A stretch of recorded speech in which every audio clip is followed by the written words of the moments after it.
Hola, muy buenos días. Les damos la bienvenida al seminario institucional del día de hoy, miércoles 4 de marzo del 2026. En esta ocasión tenemos con nosotros al doctor Francisco Miguel Lechuga Lagos. El doctor Francisco es investigador postdoctoral de aquí del Instituto de Geociencias. Él cuenta con estudios de posgrado en ciencias por el Instituto Mexicano del Petróleo y también tiene formación como ingeniero geofísico por el Instituto Politécnico Nacional. Su experiencia profesional abarca el desarrollo e implementación de herramientas para la evaluación petrofísica de yacimientos petroleros. Durante su participación en el programa PEF de Pemex en 2025, contribuyó con el desarrollo de un sistema informático piloto que integró inteligencia artificial para la gestión financiera automatizada. Actualmente se desempeña como investigador postdoctoral de aquí de nuestro instituto en el proyecto Optim Rock, donde su trabajo principal consiste en la implementación de diversas arquitecturas de aprendizaje profundo, tales como autómatas celulares neuronales y redes neuronales de grafos para la reconstrucción 3D de medios porosos. Sin más, le cedemos aquí el micrófono.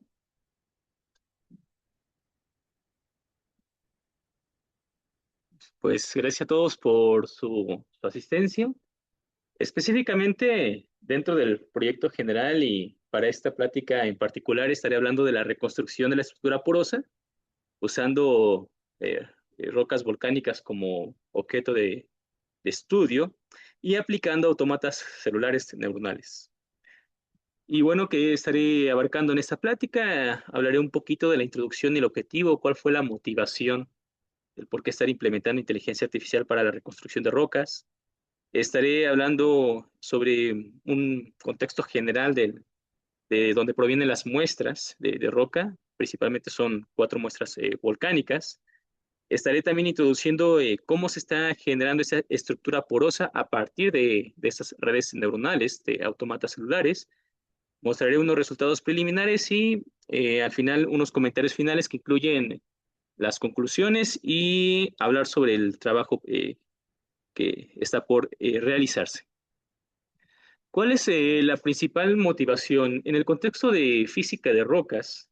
Cuando se hace la evaluación o interesa la evaluación de yacimientos, se requiere conocer y calcular, cuantificar las propiedades que están en la roca en el subsuelo. Generalmente no se tienen a la mano estas rocas y para hacer ciertos estudios, ciertos análisis, se toman núcleos, se toman ciertas muestras para hacer estudios de laboratorio. En este caso, bueno, aquí dentro del equipo de investigación se digitaliza esta roca con imágenes micro CT y se hacen simulaciones de permeabilidad, se estima la porosidad. En laboratorios convencionales, con otras técnicas, igual es el mismo objetivo, saber cuántos poros tiene esta roca y si tiene la capacidad de que hay un fluido se pueda extraer. Sin embargo, en este punto, sobre todo cuando se hace una adquisición de registros y a veces se ocupan esos datos de núcleo para calibrar, generalmente algunas metodologías así lo manejan, no se cuenta con suficiente información en todo el perfil. Entonces, algo que sí está disponible son esos recortes o esquirlas que también se le denomina así. Conforme está la perforación, van saliendo estos fragmentos de roca y pues son potenciales eh, muestras que pueden permitir reconstruir la roca. Sin embargo, así como se cuenta con estos fragmentos de roca, no son suficientes para aplicar las técnicas convencionales de petrofísicas para conocer estos parámetros de la roca.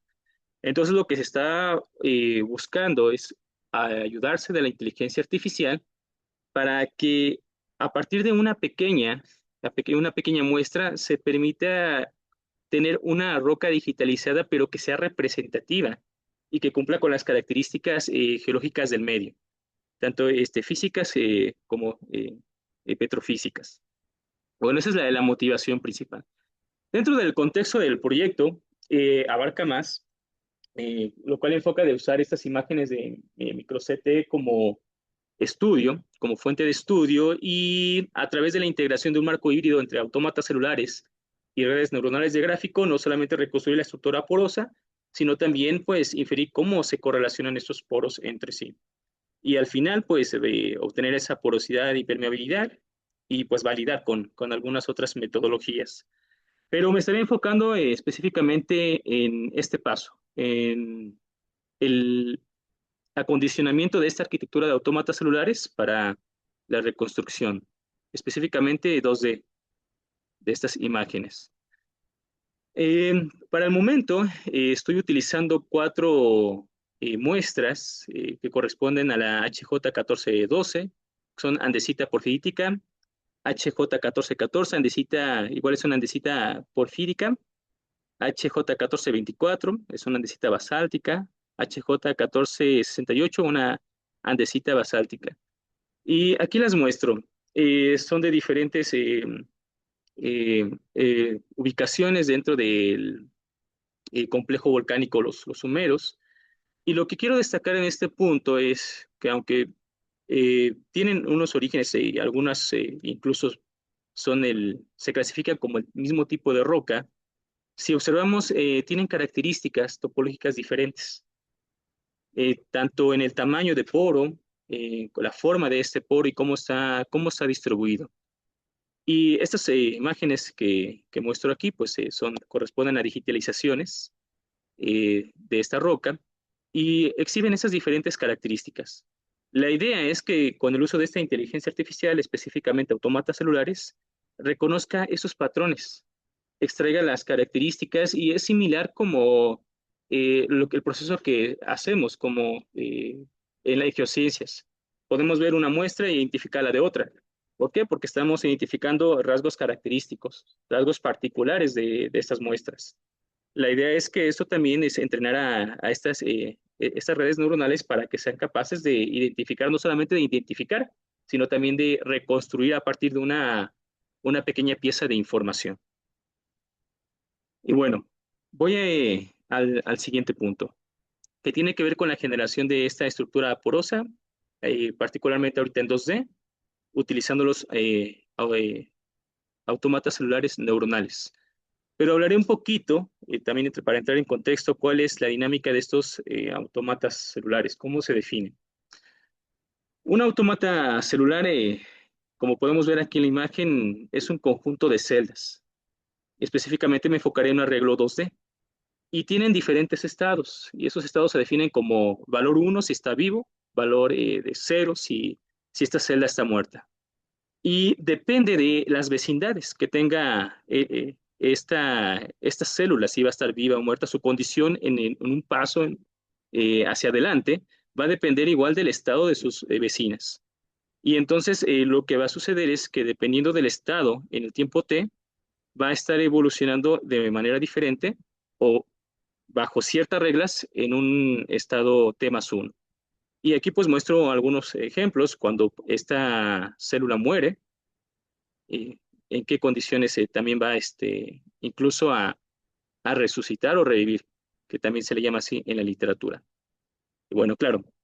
Sin embargo, ya en el contexto de redes neuronales es más complejo la situación. No solamente podemos definirlo por los estados que conlleva un autómata celular, sino hay que darle ciertas indicaciones a esta red. Y cómo se hace? A través de una estructura convolucional. Dentro del proyecto se implementó, se diseñó una arquitectura para que permita extraer las características de las rocas. En este caso, aquí muestro la muestra J1424. Y son 5 bloques convolucionales. ¿Cuál es el punto? Bueno, a partir de esta imagen, que tomo como referencia y para fines ilustrativos, el punto es extraer en diferentes niveles las características, ejemplo de borde, entre las diferentes fases, que aquí nada más me concreto a si es poro o es la parte sólida correspondiente a los granos. También en un bloque 3 lo que busca es extraer estas características texturales.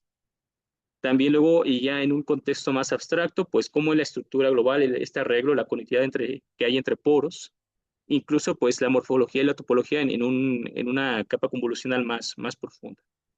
¿Por qué menciono esto? El autómata celular neuronal necesita reglas que le den de referencia cómo debe reconstruir esta roca. Y estas reglas se las está dando esta arquitectura convolucional. Y bueno, vimos necesario dentro del proyecto pues implementarla. Hay otros modelos convolucionales, pero han sido entrenados para reconocer objetos, automóviles, casas, incluso a veces hasta cierto tipo de animales. Pero como han sido entrenados para esos objetos en particulares, cuando se implementan a este objeto de estudio que son las rocas, no necesariamente reconstruyen fielmente lo que es esta estructura, la estructura natural de las rocas. Bueno, ya que se toma como referencia esta arquitectura convolucional, el entrenamiento del autómata consiste en lo siguiente. Se procede con un estado inicial y el cual este va a ir evolucionando. Esta evolución es iterativa, o sea, va abarcando cada época, pero toma como referencia, como tomando un lote de referencia de las imágenes, toma cierta sección y identifica cómo está compuesta, cuál es su estructura. Y también entonces, con referencia a esta imagen, se construye una imagen generada. Esta la está construyendo el autómata celular.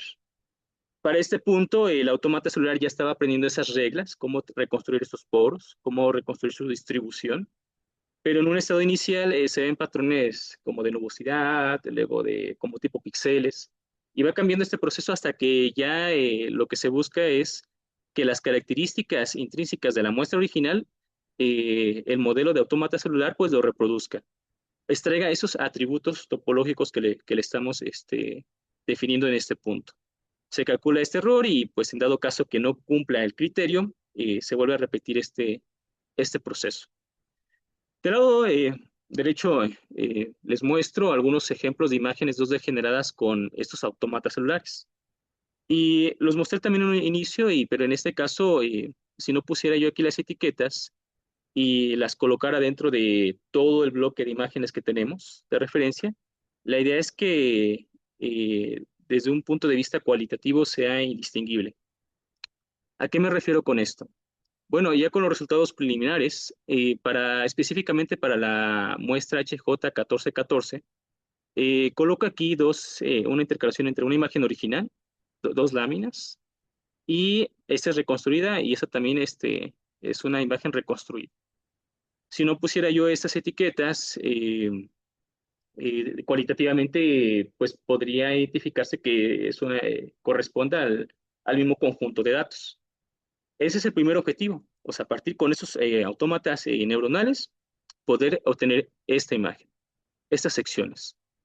Pero como parte del proyecto es de que no siempre tenemos una sección completa, una imagen completa, sino se llegan a tener de un fragmento, nada más aquí con fines ilustrativos. ¿Qué pasaría si yo no tuviera este tapón y nada más tuviera este pedazo de información?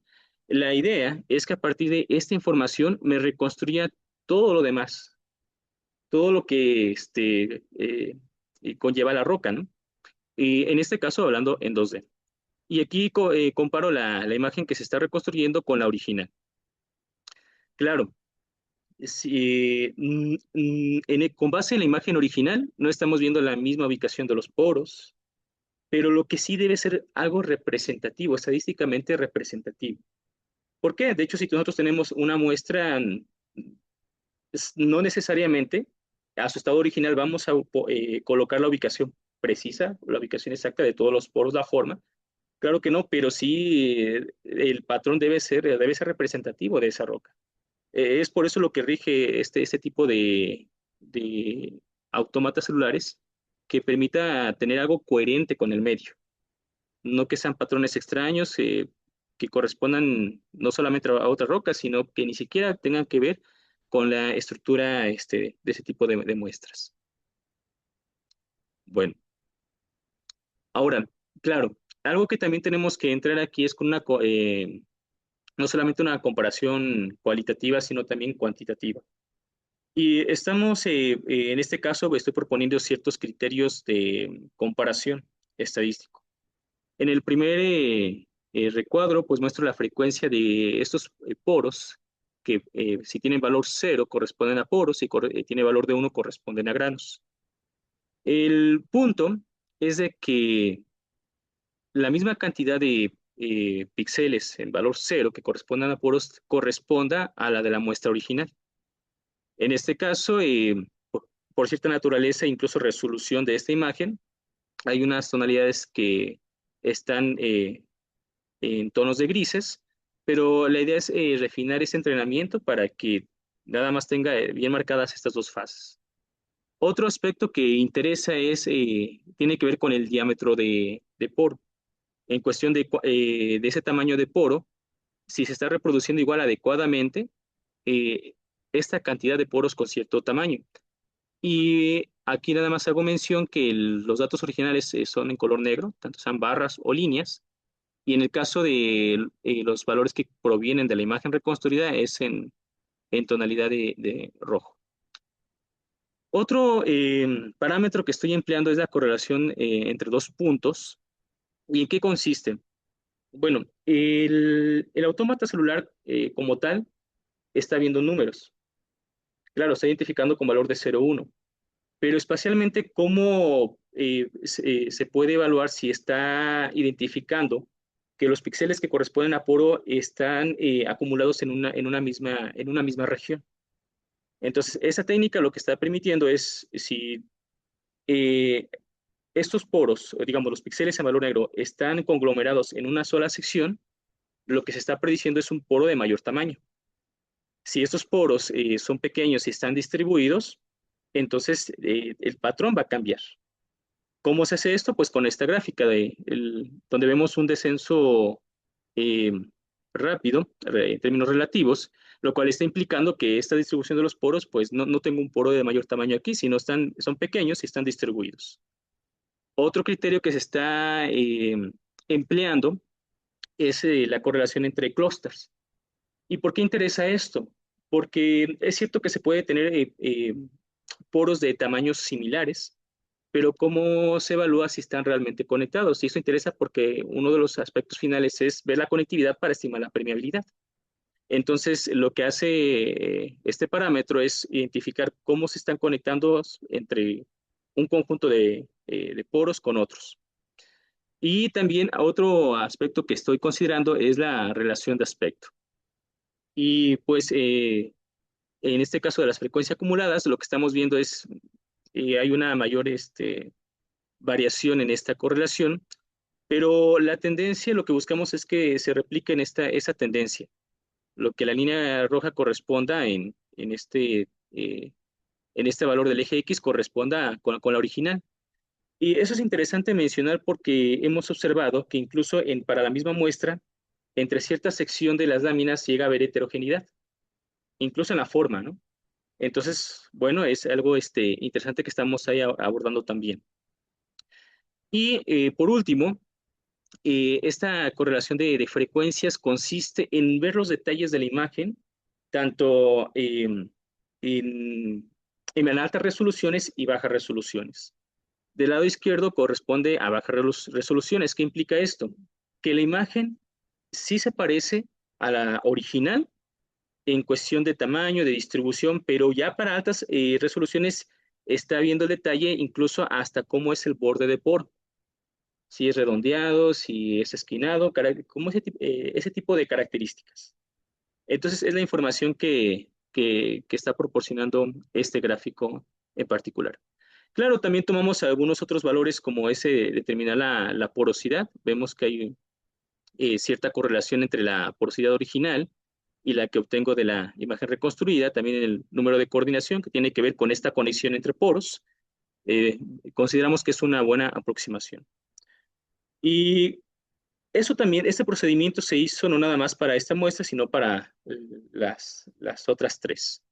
Y se habla también de resultados preliminares porque se tiene que seguir haciendo pruebas para que no sea nada más una casualidad de que se obtuvo este entrenamiento, sino hay que variar hiperparámetros, ajustando, por ejemplo, el tamaño de la sección que estoy utilizando para evaluar, qué pasa si introduzco de un lote que son alrededor de 1.500 láminas, ¿cuántas son suficientes para que eh, el modelo pueda extraer las características de todo ese tapón? Esos son en los procedimientos de prueba que se están realizando. Y bueno, ya como comentarios finales. Esos resultados, claro, son preliminares, pero indican que esta aplicación del autómata celular pues, es adecuado para reproducir la estructura porosa de rocas volcánicas. Claro, ahorita hablamos de rocas volcánicas porque es lo que tenemos como dato de estudio, pero la idea es también aplicar otro tipo de rocas sedimentarias, metamórficas. Y bueno, esto implica que como estas imágenes son congruentes, estas imágenes 2D, se ha observado cierta congruencia, pues la metodología que se está utilizando debería permitir a una futura transición para un modelo tridimensional y para su eventual aplicación en esquilas digitalizadas. ¿Qué implica esto? A través de una pequeña muestra de esquilas se digitaliza, se introduce al modelo y entonces se puede ahora ya obtener todo el cubo, si lo vemos de esta manera, que pues a partir de esa pequeña muestra, pero que sea representativo. Y para fines de estudio, bueno, es muy útil porque para los petrofísicos, si está representando el medio correctamente, pues ya podemos calcular cuál es la porosidad y la permeabilidad de ese medio y tiene sus diferentes aplicaciones en la industria o en otros campos de estudio.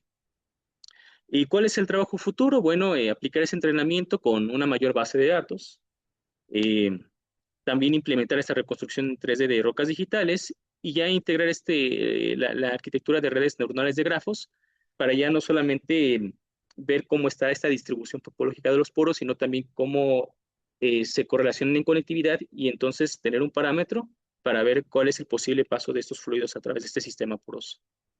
Y finalmente, pues, validar estos resultados. Y bueno, esto es todo respecto a ese trabajo que se está realizando en lo que es con la doctora Sandra y el equipo de varios compañeros que estamos allí. Gracias por su atención y pues si tienen alguna duda, algún comentario, pues con gusto.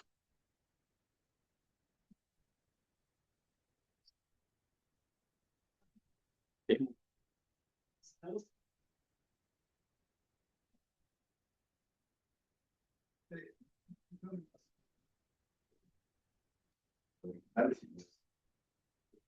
Sí, Esta en particular de la de abajo. sí, Se ve que el proceso que tienes en el índice está igual, exactamente igual. sí, sí, porque es la Entonces, imagen. masa, dice, eso digamos, de ahí crece. Exacto, es correcto. Si me puedes ampliar un poco más sobre esto, más información al autómata celular para saber. Ah, claro, claro, claro.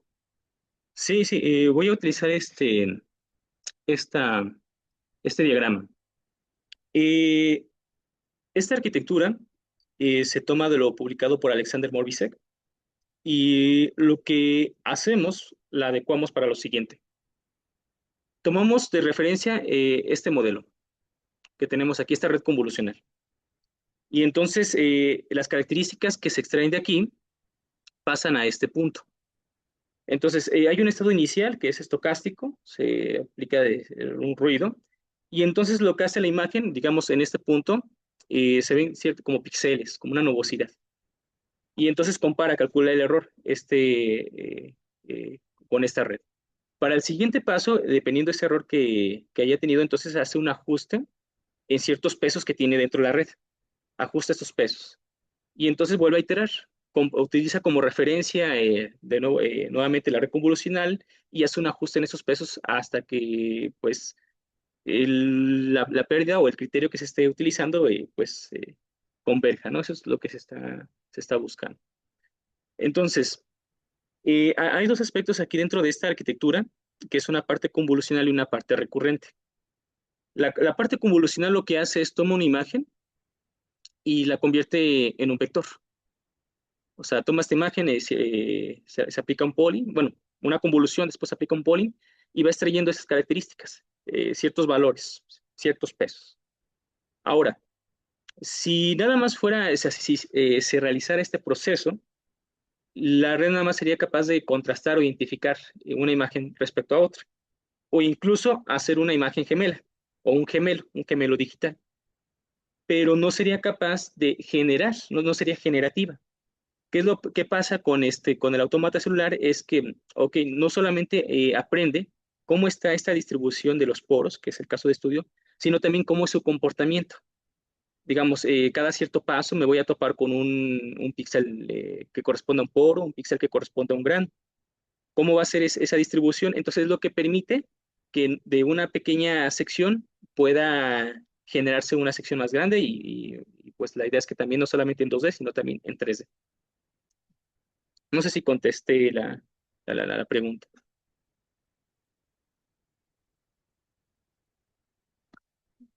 Claro. ¿Esta?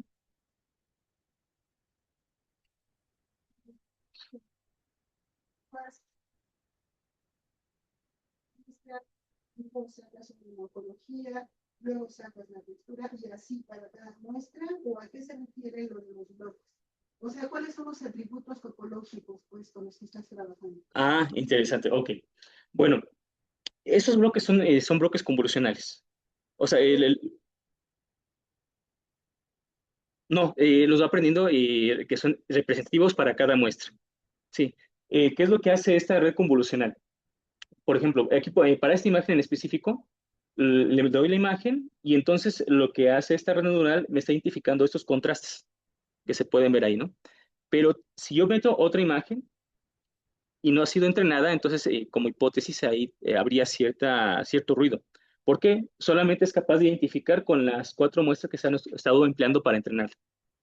Si yo le pongo de las 4 muestras que yo mostré, si yo las pongo como referencia, esta red neuronal es capaz de identificar a cuál corresponde. Ajá. Entonces, cada uno de estos bloques va extrayendo diferentes características, o sea, principalmente altas frecuencias, que es cómo es este contraste en bordes entre un poro, en un grano. Después, cómo es su correlación espacial. E incluso a veces teorizamos que si tuviéramos una roca sedimentaria en este bloque 4 y 5, que son bloques profundos, esta red neuronal lo que se percibirían son precisamente esta laminación. Es lo que estamos teorizando, ¿no? Por eso hablamos que sería interesante probar con otro tipo de rocas.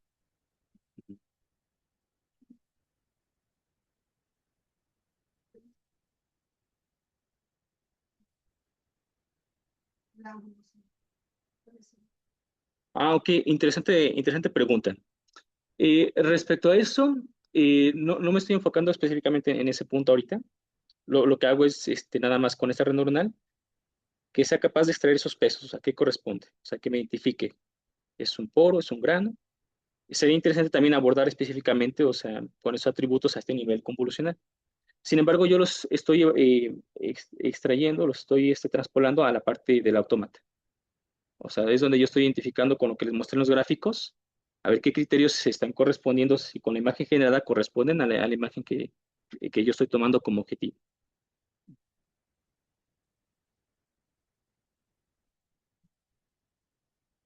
Ujú.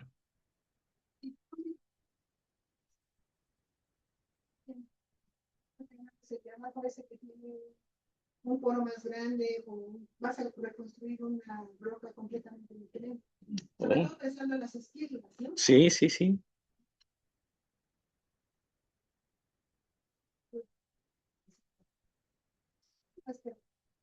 claro. No, y es una pregunta muy válida y parte de lo que nos hemos hecho ese cuestionamiento.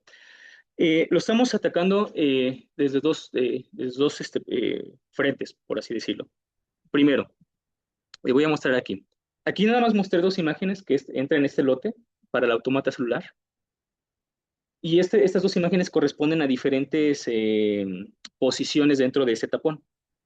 Entonces, por ejemplo, el poro grande que se veía puede corresponder a donde hay un poro de mayor tamaño.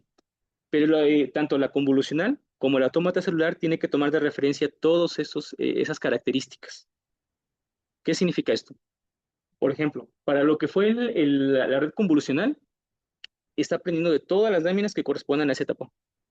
O sea, ahorita identificó este tamaño de poro, pero también es capaz de identificar que puede haber un poro de mayor tamaño, que tenga ciertas características que se correlacionan para ese lote, que lo estamos denominando. Entonces, ese es un aspecto, ¿no? En la parte convolucional. En la parte del autómata, hacemos lo similar. ¿Sabes qué? No te tomes una imagen fija o una sección. Aleatoriamente vamos seleccionando diferentes imágenes que tenemos correspondientes a ese punto. Y puede ser que para un estado, para una iteración, una época, encuentre ese poro de mayor tamaño. Para la siguiente, a lo mejor encuentra poros de menor tamaño. Entonces, la idea o la hipótesis inicial fue de que a través de este método, el autómata neuronal no memorizara o no se quedara con un tamaño fijo. ¿Qué significa esto? Para el siguiente proceso, que cayó aquí, pero aleatoriamente puede caer en donde está ese poro de mayor tamaño. Pero como yo le entrené con todas esas secciones, ya reconoce las características, o hablando en términos de la red, reconoce sus pesos. O sea, está correlacionando esos pesos que corresponden a cierto lote. Y entonces debe ser capaz de reproducir el tamaño. Pero sí hay una limitante, y por eso digo que es una pregunta muy interesante, porque por la misma naturaleza de los autómatas celulares, cuando hacen este cálculo de la pérdida, se enfocan principalmente a un dato numérico. ¿Y a qué me refiero con esto? Que si yo tengo un poro de mayor tamaño, es heterogénea la muestra, un poro de mayor tamaño, y tengo varios pequeñitos, una tendencia del autómata celular es buscar un valor intermedio, un promedio, que no es un promedio como tal, pero tiende a un promedio, ¿no? ¿Y por qué? Porque tienen mayor contribución los poros de menor tamaño. Entonces, algunos resultados que hemos estado analizando es que si de repente le presento un poro de mayor tamaño, ok, sí lo reproduce, pero no cumple fielmente, o si yo gráfico esto, no está cumpliendo fielmente esas características. Entonces, sí. Si la muestra es, por ejemplo, en esos casos, que es no tan heterogénea en términos relativos, lo está reproduciendo. Si yo introduzco un poro aquí de mayor tamaño, que a lo mejor es atípico, entonces esta red neuronal ya tiene complicaciones para reconstruir o saber qué está pasando allí. Lo que va a hacer es, algunas pruebas que hemos hecho, sí construir poros similares, pero pues, digamos, a veces no son resultados totalmente satisfactorios. ¿Cómo pretendemos ahora solucionar ese punto? O sea, implementar una arquitectura híbrida con redes antagónicas para que permita identificar esta heterogeneidad que llegan a presentar principalmente las rocas volcánicas. ¿Qué quiero decir con esto? Que queremos resolver el problema cuando tenemos alta heterogeneidad o tenemos, por ejemplo, un poro de mayor tamaño que no es representativo. ¿Cómo solucionarlo? Eso es lo que estamos abordando. O sea, digamos, con este tipo de características ya tenemos resultados. ¿Qué pasa si de repente nos topamos específicamente con ese poro? Vemos que ahí esos ajustes no son tan satisfactorios, pero es lo que estamos abordando, cómo solucionarlo. Por eso que es muy buen punto, muy buena observación.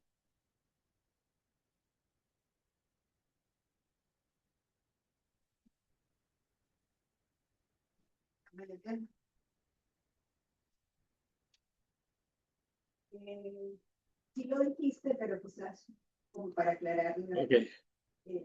digamos, la metodología.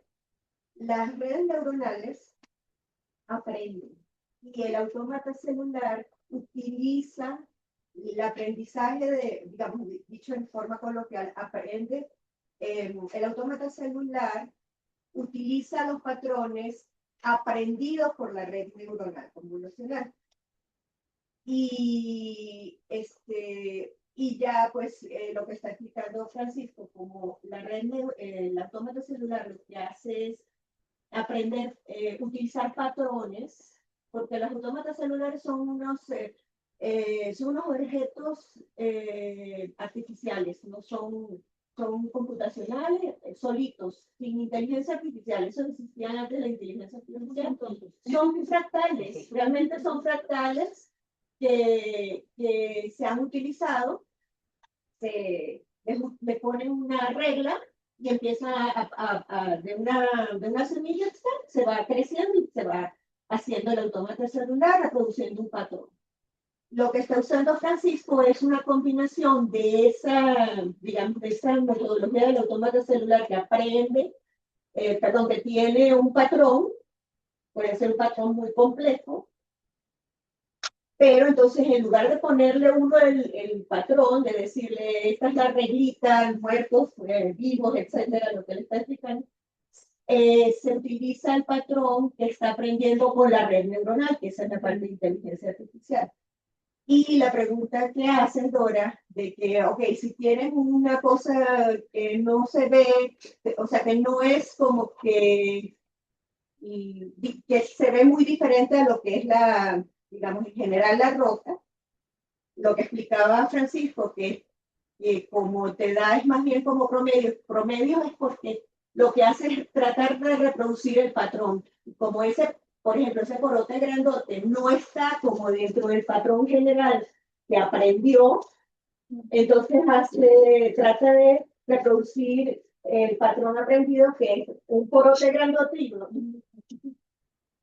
Entonces, no es, en otras palabras, el automata celular no es el mejor método para este tipo de, cuando tienes como unas irregularidades puntuales que no tienen un patrón. O por sí solo. Entonces, hay otras personas en el grupo que están trabajando en otras metodologías. Pero la cuestión es que vamos a usar varios métodos y a ver cuál es el que es más apropiado para qué tipo de rocas o de patrones de rocas, mitologías, etcétera. Bueno, eso es lo Sí, que... sí, claro, y gracias, doctora, sí. Y espero que es claridad. Sí, un gusto. algunas propuestas para que ya nos explicaron cómo Claro. Ajá.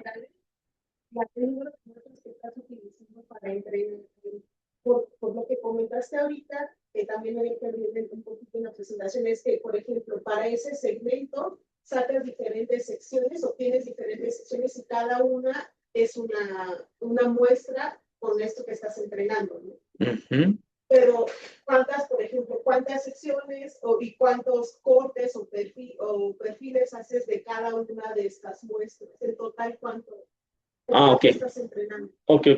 Esa pregunta igual es muy interesante. Mira, les comento, se divide en dos pasos, ¿no? La parte convolucional y la parte del autómata neuronal, ¿no? Para cada una de estas muestras que es una tomografía, de todo el tapón, es alrededor de 1200 a 1600 láminas que tenemos. 1600 láminas. Todas las láminas las introduje para el entrenamiento de la red convolucional. Pero, aquí hay un pero, o sea, para ciertas secciones, digamos, de una lámina a otra, hay características muy similares. Y algo que hay que tener con cuidado con las redes convolucionales es que tienden a memorizar, más que aprender, tienden a memorizar. Entonces, ¿qué es lo que aplico ahí? Son rotaciones invariantes. Digamos un promedio de 1300 por 4, ¿no? Y aplico ciertas, lo que son rotaciones, efectos de espejo, para que la red convolucional aprenda el patrón más que memorice cómo está la distribución de polos. Esa es, digamos, la parte convolucional. Para el autómata, para la parte del autómata que se alimenta de los pesos de la convolucional, he hecho varias pruebas. He introducido hasta 50 imágenes aleatoriamente seleccionadas para una muestra. Y lo que he observado es que los resultados no difieren tanto si empleo 4, empleo 10, empleo 26. El número, ahorita lo que estamos obteniendo un valor numérico para que no solamente sea cualitativo, sino sea representativo de, ok, si empleo 4 empleo a 26, ¿cuál es ese error? ¿Cuál es la diferencia, no? Pero, digamos, generalmente en promedio, te hablo que para el autómata celular empleo de 4, incluso a veces es una, aunque genera más inestabilidad. ¿Qué significa esto? Si yo empleo una imagen, tarda más tiempo en aprender este patrón para el autómata celular. Si llego a emplear 2 o 3, la convergencia llega a ser más rápida. ¿Por qué? Porque le estoy proporcionando más información. de manera análoga con un ejemplo. Es como si a ti te dan todo el taponcito y pues lo giras, es más fácil tú reconocer qué estructura es. A que nada más te den una sección, tienes que prestar más atención a los detalles, ¿no? Entonces, digamos, desde esa perspectiva, ¿no? Entonces, sí,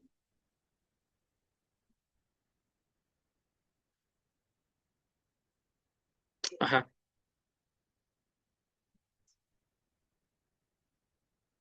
Bueno, hay, eso es más, hay algunos otros trabajos donde ya hayan entrenado algo y que se pueda hacer este complemento con el autómata, o sea, algo que ya esté entrenado. ok, Pero, bueno, no sé si ajá, ok, hace este entrenamiento y de eso se va a alimentar el autómata. ok. Si son estas dos secciones, hay algo que, un conjunto de datos, algo que ya esté entrenado y que lo puedas utilizar como autómata. Ok, a ver si voy a contestar y espero creo que prueba tu pregunta, ¿no? En este ámbito se habla de arquitecturas. Entonces, para puntualizar algo, es cierto que estoy hablando de una parte convolucional y una parte del autómata, ¿no? Pero el autómata celular se define como un autómata celular convolucional recurrente. O sea, es convolucional recurrente. ¿Qué implica esto? Que ya va implícita la parte convolucional. Aquí el punto es la parte convolucional con que la estoy alimentando. Entonces, la parte convolucional la estoy alimentando con lo que acabo de mostrar, ¿no? Es convolucional recurrente. Incluso algunos dicen convolucional recurrente recursiva, ¿no?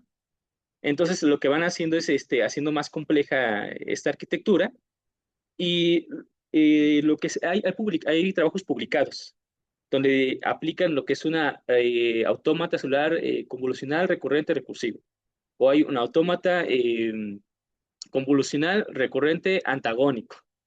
O sea, lo que implica es que matemáticamente van haciendo ciertos ajustes en cómo se operan esas matrices internas y observan lo que son los resultados. Y aplicados para rocas, sí, ya hay tanto lo que son convolucionales recurrentes antagónicas. Nada más que generalmente esos modelos que muestran ellos, incluso en 3D, son como tipo de cubos de Lego, o sea, algunos incluso son muestras, me atrevería a decir, sintéticas o simuladas, ¿no? Porque son pruebas de concepto. O sea, lo que buscamos es aterrizarlo a las muestras reales que tenemos nosotros, bueno, para los trabajos que he visto. Espero haber resuelto tu duda. Ujú. Haces tema, la verdad que sí se les vamos la parte de metodológica, pero viendo los resultados, a mí me parece, no sé si es solo una impresión, pero me parece que del tamaño, la forma y la distribución de los poros total es bastante similar, pero me da una impresión solo así cualitativa, digamos, visual, de que la porosidad efectiva, pues no sé por si esto está orientado o no, pero me da la impresión de que hay una especie de célula vertical. Si tú comparas las imágenes generadas con las reales, como que me da cierta impresión así a primera vista de que hay más interconexión en la vertical de la que debería, según la reconstrucción original. Entonces, no sé si será por parte de la iteración que hace, como en la matriz para ir recurriendo los puntos, o si es solo que el sector que elegiste para alimentarlo, ese sector de la esquina, casualmente ahí tenía mayor porosidad efectiva, digamos vertical, porque no sé si esto está orientado o no. Pero nada más eso como comentario, no sé si será por la parte de cómo lo recorre, digamos, la celda iterando, o si será algo de que esa muestra que le elegiste para que él aprendiera tenía en particular esa característica. Sí. De hecho, igual tu observación es interesante, ¿eh? Mira, y introduciéndome en la parte de la arquitectura, y tú mencionaste cómo va seleccionando haciendo esta convolución del autómata, ¿no? O sea, cómo va haciendo esta lectura. Hay unos hiperparámetros que si no se ajustan adecuadamente te reproduce patrones de cebra, ¿no? Y a veces lo que tú mencionas genera artefactos que conectan poros de manera, con una orientación preferencial. O sea, sin embargo, no es el caso de aquí. O sea, no es el caso de aquí. Eh, es interesante y estamos trabajando en ellos, en reproducir más imágenes y ver qué pasa, ¿no? Porque en efecto no están orientadas. O sea, es hacer otra imagen, ver cómo está esa disposición de poros Y ya en cierto punto sí se va a evaluar ese aspecto, que cuando ya se tenga el cubo, hay un cambio en este patrón preferencial en la distribución de poros en la orientación. Entonces, es una pregunta a resolver, o sea, lo que comentas. Entonces, ahorita, digamos, no te daría un dato. ¿Sabes qué? Si hay una orientación preferencial vertical o horizontal. ¿Por qué? No están orientadas. Ese es el punto, ¿no? Cualitativamente se observa que se conectan verticalmente, es lo que entendí, ¿no? Ajá. Ujú, ujú, Los poros, las formas y las orientaciones, digamos, medianamente aleatorias. Si tú ves ujú, a la derecha, hay muchos alineados más o menos en la vertical, o ujú. más agrupados, como que los hacen clusters. Ajá. A mí me da la impresión más en la vertical de lo que es la real. Si ves la de la izquierda, también si ves la 0,1, como que los poros tienen orientaciones todas muy diferentes y después como que me da la impresión de que tiende como a alinearlos la vertical, por sectores. No sé si es simplemente impresión mía, pero como que los orienta un poquito, me da la impresión. Ok, pues sería cuestión de analizarlo, pero sería bueno, eso es bueno, exactamente, valor, no solamente cualitativamente, sino cuantitativamente, qué es lo que está pasando. Sí, sí, y ver qué pasa, o sea.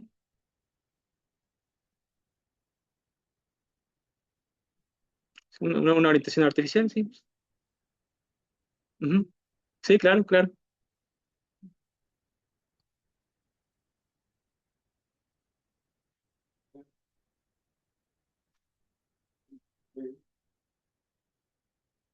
donde muestra más, bueno, los medios porosos es un cambio muy complejo. Pero si podemos ver en el artículo, puedes utilizar texturas, por ejemplo, de pelaje de alimento. Para verlo más rápido y gráfico, puede ser una vaca, un dálmata y una cebra. Si metes la textura de una cebra, te va a reproducir diferentes formas, pero nunca va a confundir una vaca con una. Te va a seguir reproduciendo nuevas texturas, pero solo por su lado de cebra. Y nunca va a haber dos cebras iguales con esa metodología. Entonces, en el caso de los medios porosos, pues, nada más que aquí es más un juego, pues, porque los poros son un poco más porosos, o tienen una textura muchísimo más simple. Sí. Sí, sí, al final de cuentas lo que estamos haciendo efectivamente para crear en la cuestión de percepción, estamos buscando obtener datos numéricos, o sea, que describan, ¿no? este comportamiento, pero lo que mencionas es válido, o sea, evaluar ese punto, o sea, hay una orientación preferencial. No sabría decirte por el momento, hay que evaluarlo. Y estamos en esa parte de pruebas.